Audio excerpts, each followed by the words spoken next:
દક્ષિણ ગુજરાતના લીલા મરચાના સૌથી મોટા માર્કેટ યાર્ડ નવસારી જિલ્લાના ખેરગામ એપીએમસીમાં આ વર્ષે ખેડૂતોની હાલત કફોડી બની છે।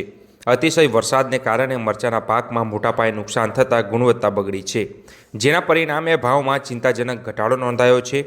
જે ખેડૂતોને ગત વર્ષે એક મણના 2000 રૂપિયા સુધીના ભાવ મળતો હતો, તેને આ વર્ષે 800 રૂપિયા સુધીના જ ભાવ મળી રહ્યા છે, જેનાથી ખેડૂતોને ભારે આર્થિક ફટકો પડ્યો છે। ખેરગામ એપીએમસી માર્કેટમાંથી ઉચ્ચ ગુણવત્તાવાળા મરચાં મુંબઈ, મહારાષ્ટ્ર, મધ્યપ્રદેશ અને રાજસ્થાન જેવા રાજ્યોમાં મોટા પ્રમાણમાં નિકાસ કરવામાં આવે છે। આ મરચાંનો રંગ, આકાર અને સ્વાદ અન્ય રાજ્યોના મરચાં કરતાં ચડિયાતો હોવાથી તેની માંગ હંમેશા વધુ રહે છે। નવસારી, તાપી, વલસાડ અને સુરત જિલ્લાના ખેડૂતો અહીં પોતાનો માલ વેચવા માટે આવે છે, પરંતુ આ વર્ષે અનધાર વરસાદે ખેડૂતોની મહેનત પર પાણી ફેરવી નાખ્યું છે। અતિવૃષ્ટિને કારણે મરચાના પાકની ગુણવત્તા એટલી હદે બગડી છે કે વેપારીઓ પણ માલ ખરીદવાથી દૂર ભાગી રહ્યા છે। ખેડૂતોના જણાવ્યા મુજબ પાકની યોગ્યતા માવજત કરવા છતાં કુદરતી આપત્તિ સામે તેઓ લાચાર બન્યા છે।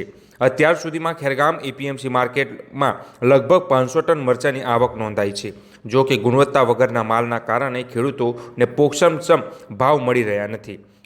મારું નામ ઘનશ્યામભાઈ મગનભાઈ કોકણી, હું હલમોડી ગામનો છે। હલમોડી ગામનો છું, ડોલવણ તાલુકો, જિલ્લો તાપી। અમે દર વર્ષે મરચાની ખેતી કરીએ છીએ।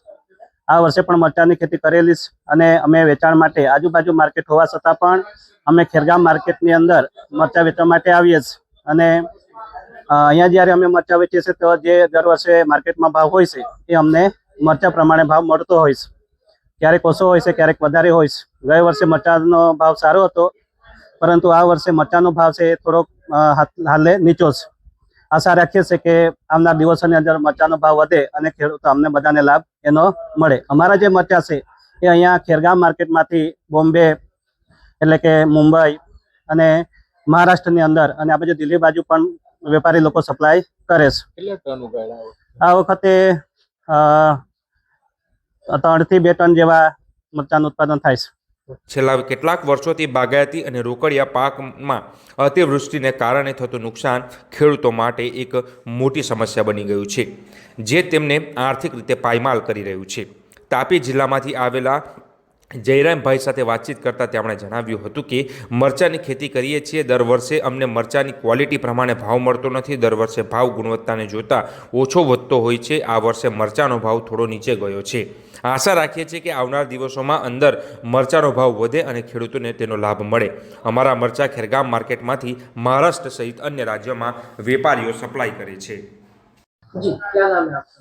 राकेश कुमार पासवान। क्या चलता है मिर्ची का 800 रुपये से 900 रुपये तक का रेट चल रहा है। 40 से 50 टन जैसा आज की तारीख में हमारे दुकान पे आता है। मार्केट में तो 400 टन का मार्केट है ये। अभी फिलहाल 2 प्रकार की मिर्ची चालू है, सुप्रीम हॉट ने गौरी मिर्चा, राशि कंपनी का।